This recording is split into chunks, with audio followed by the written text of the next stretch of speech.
Hello friends, आज का हमारा टॉपिक है distinguish between non profit organisation and profit earning organisations.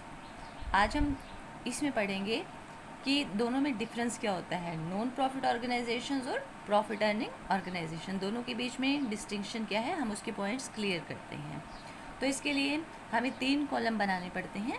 पहला हो गया जैसे basis of distinction, non profit organisation, और एक तरफ हम लिखेंगे प्रॉफिट मेकिंग ऑर्गेनाइजेशन। जिस बेस पर हम दोनों का डिफरेंस बता रहे हैं, पहले हम वो पॉइंट लिखेंगे। जैसे सबसे पहला पॉइंट है प्राइमरी मोटिव। इस बेस पर हम दोनों को डिस्टिंक्ट करेंगे, हम दोनों का पॉइंट क्लियर करेंगे। प्राइमरी मोटिव की मेन मोटिव क्या है, इनका मुख्य उद्देश्य क्या है। नॉन प्रॉफिट ऑर्गेनाइजेशंस का मुख्य उद्देश्य क्या होता है, सर्विसेज प्रोवाइड करना, टू प्रोवाइड सर्विसेज।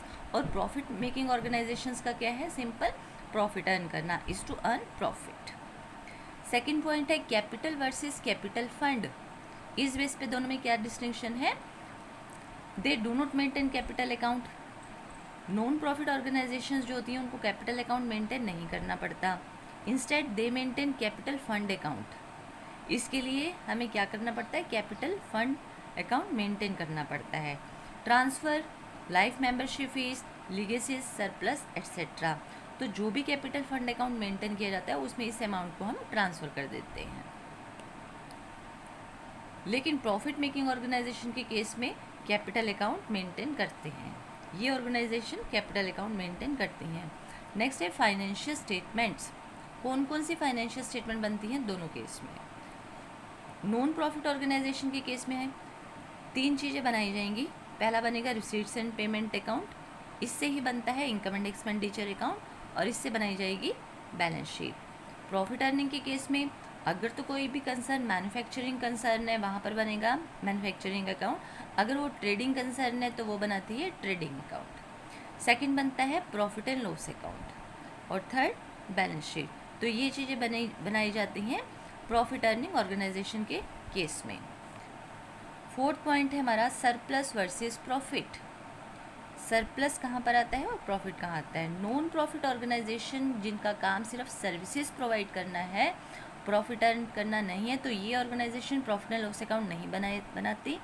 इन्हें बनाना पड़ता है इनकम एंड एक्सपेंडिचर अकाउंट। तो जब इनकम एंड एक्सपेंडिचर अकाउंट बनाया जाता है, वहाँ पर 2 वर्ड यूज़ होते हैं। अगर इनकम ज़्यादा है किसी साल में एक्सपेंडिचर से, तो वो हमारा होता है सरप्लस। जो भी डिफरेंस अमाउंट है, यानी कि जो बैलेंसिंग अमाउंट है, वो कहलाया जाएगा सरप्लस।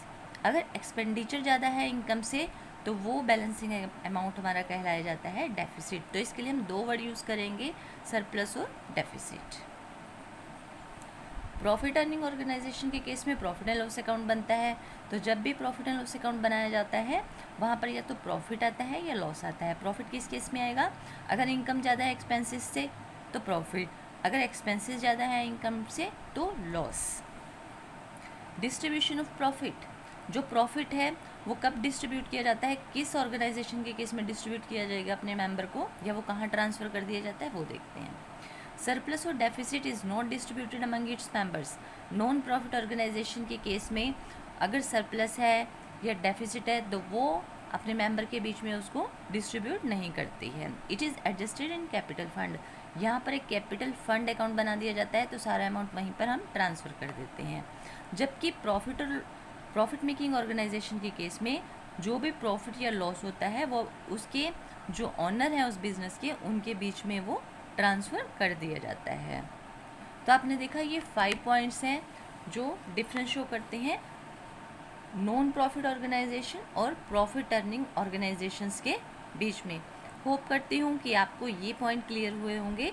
अगर आपको मेरी ये वीडियो पसंद आई है तो प्लीज़ मेरे इस वीडियो को लाइक कीजिए और मेरे चैनल को सब्सक्राइब करना ना भूलें। धन्यवाद।